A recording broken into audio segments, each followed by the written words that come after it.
What does it mean to live as a woman in the world's largest refugee camp? In a country that doesn't want you? In a community that oppresses you? It feels as though I'm in a prison.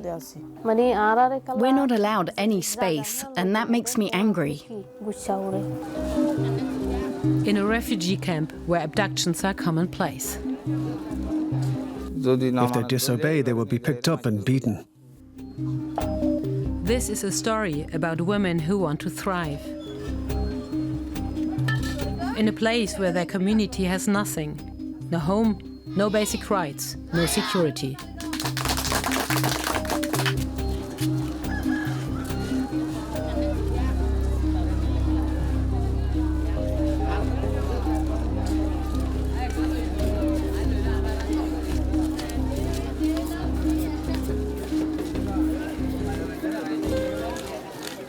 Cox's Bazar is home to almost 1 million Rohingya refugees, the stateless Muslim minority from neighboring Myanmar that long struggled for independence.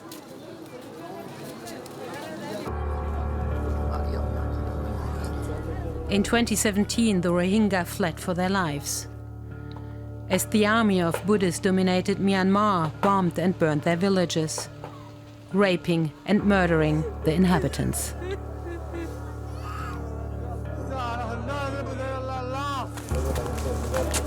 Since then, they've been living in this overcrowded camp in neighboring Bangladesh.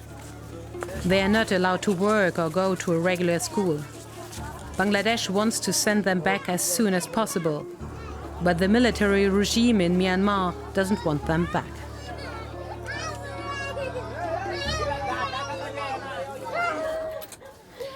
Since her arrival in the camp 5 years ago, 30-year-old Romita Bum has shared a room with her mother and brother. When she has a rare moment to herself, she likes to watch TikTok videos.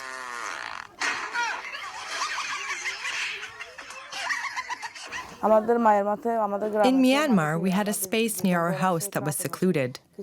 We women used to go and sit and chat there together. I was happy. We don't have anything like this here in the camp. Here, we always have to stay inside our huts. That's why it's so difficult for us women in the camps, and many of us are sad and depressed. In the conservative Rohingya community, many believe that women like Romita should stay at home and observe strict purdah, which means they are not allowed to show themselves to any men who are not their relatives or husbands. It's difficult to practice purdah in the camp. When we go to the toilet, they see us. When we collect water, they see us. Even when we're sitting inside, people who pass along outside can see us. It's very difficult. Romita has had to learn to navigate the outside world. Thanks to a UN quota, she's chairwoman for one of the camp's neighborhoods. Romita represents some 16,000 people. She liaises with NGOs and resolves family disputes.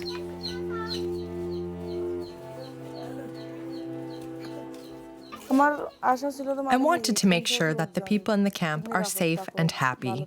I hope to help provide the things that they need through every possible source.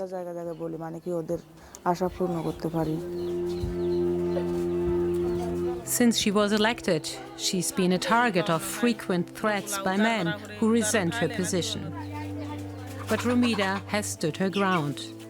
She wants to give a voice to the girls and women in the camp, for whom basic things like going to the toilet still remain a huge challenge.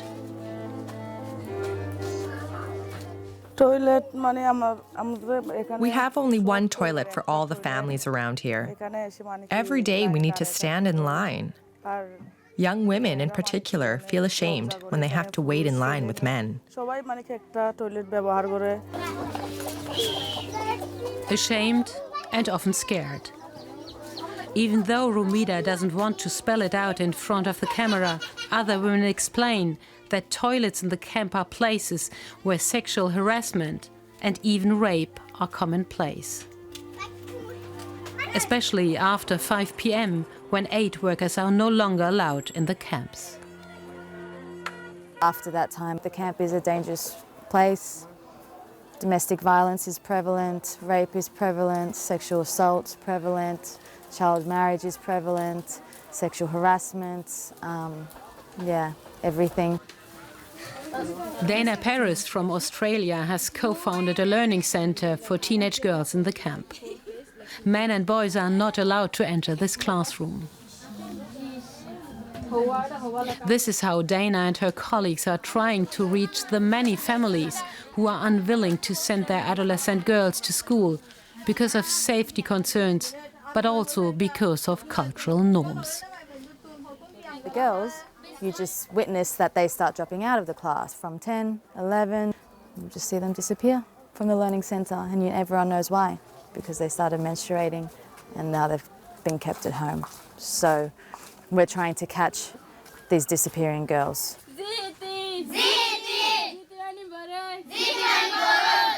They learn math, Burmese, English and life skills for 3 hours a day.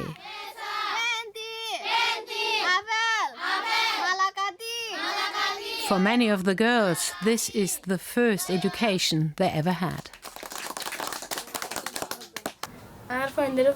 I'm glad that I'm learning. When I'm out in the camp and get lost, there are signposts everywhere, in English or Burmese.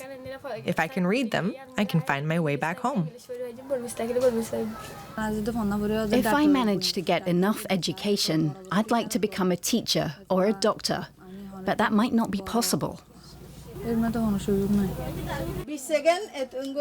But not only their families restrict what these girls can learn. The Bangladeshi government does too.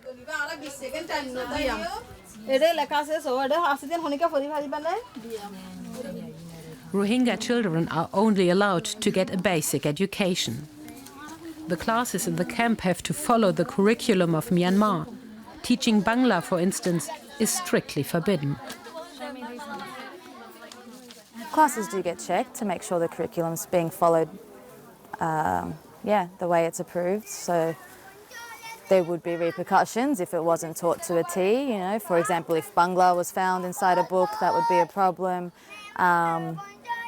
The authorities are very strict on this. We are leaving the camp to meet a top Bangladeshi official who is responsible for the Rohingya refugees. Mizanur Rahman defends the decision to deny the Rohingya a Bangla education. We are not liable to provide them the education. Why should we pay our taxpayers' money to educate the other countries' people? It's not our mandate. So to be clear, state policy is not to integrate these people? That's Definitely not. They won't force the Rohingya back to Myanmar, he says, but the pressure on the Rohingya community is growing. The refugees are no longer allowed to travel between different parts of the camp that was recently enclosed with barbed wire. On top of that, international relief organizations have had to cut back their rations because of a lack of international funding. Shaheed Evin was tired of waiting for support that might never come. Unlike many other women living with her in the camp, she had had an education back in Myanmar. So she decided to share this knowledge and started a small school in her hut. I thought if I can pass on knowledge to others, it would be a good thing. Then each girl could educate others.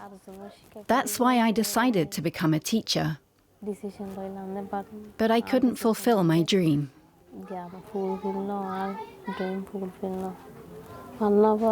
I was threatened in various ways. People even used to throw mud at me and things like that. At some point, I had to stop.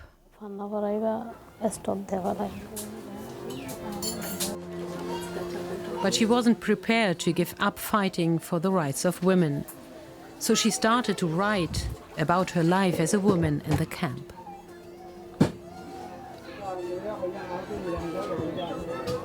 Now I'm fighting with my pen, she says. We want equal rights as men. That means education, freedom, and everything else that men have. It's not that I'm against purdah, but it's possible to still get an education and live while practicing purdah. But soon after she started to express her opinions publicly, she was attacked by militant Rohingya groups operating inside the camp.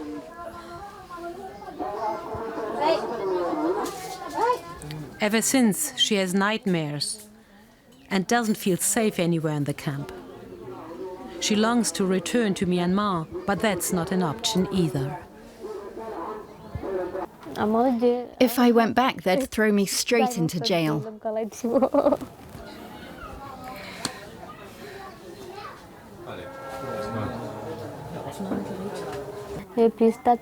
You know, I've never known peace. I don't know what it feels like. I want to feel it, but so far I never have.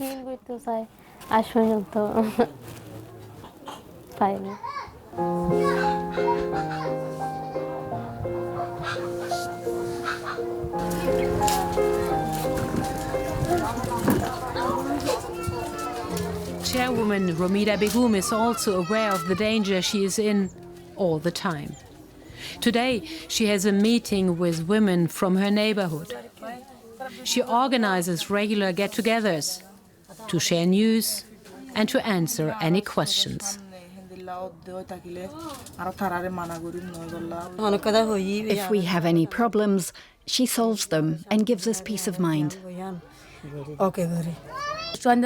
With a man, we could only discuss half of our problems because there are things we feel uncomfortable talking about with a man. That's why we elected a woman. Their biggest concern, their safety.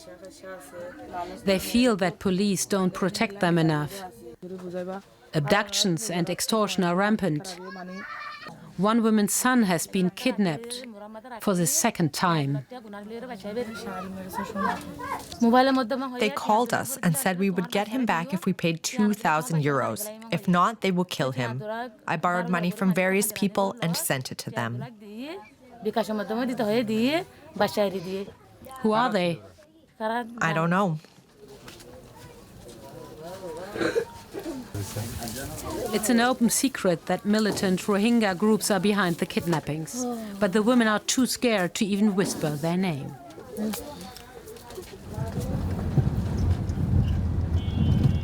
We are outside the camp again. A contact has arranged a short meeting with a member of the most powerful militant group operating in the camps.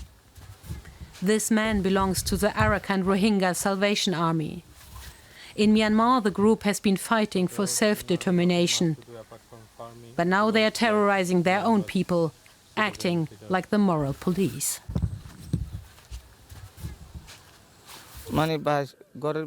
We tell women to stay inside, and if they go, they have to be properly veiled. If they don't comply, they will be warned. If they still don't listen, they will be picked up and beaten.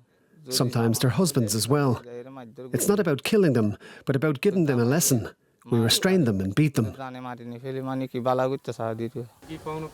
What happens if the woman continues to go to work or teach in her home? They don't. Usually they're afraid and obey.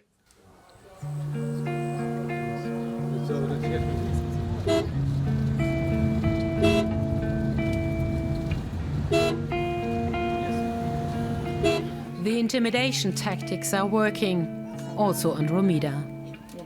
After 4 years as a chairwoman, she's decided not to stand for re-election.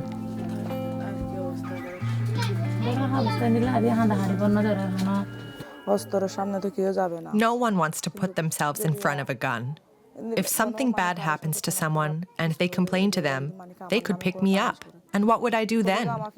I feel sad to give up the post, but at least I'll stay alive.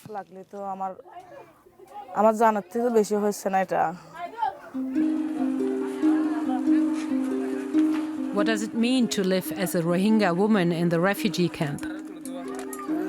Due to the security situation, their already limited space has shrunk further. These days, women are slowly disappearing from view. More and more, they are forced to stay inside their huts. Not seen, not heard.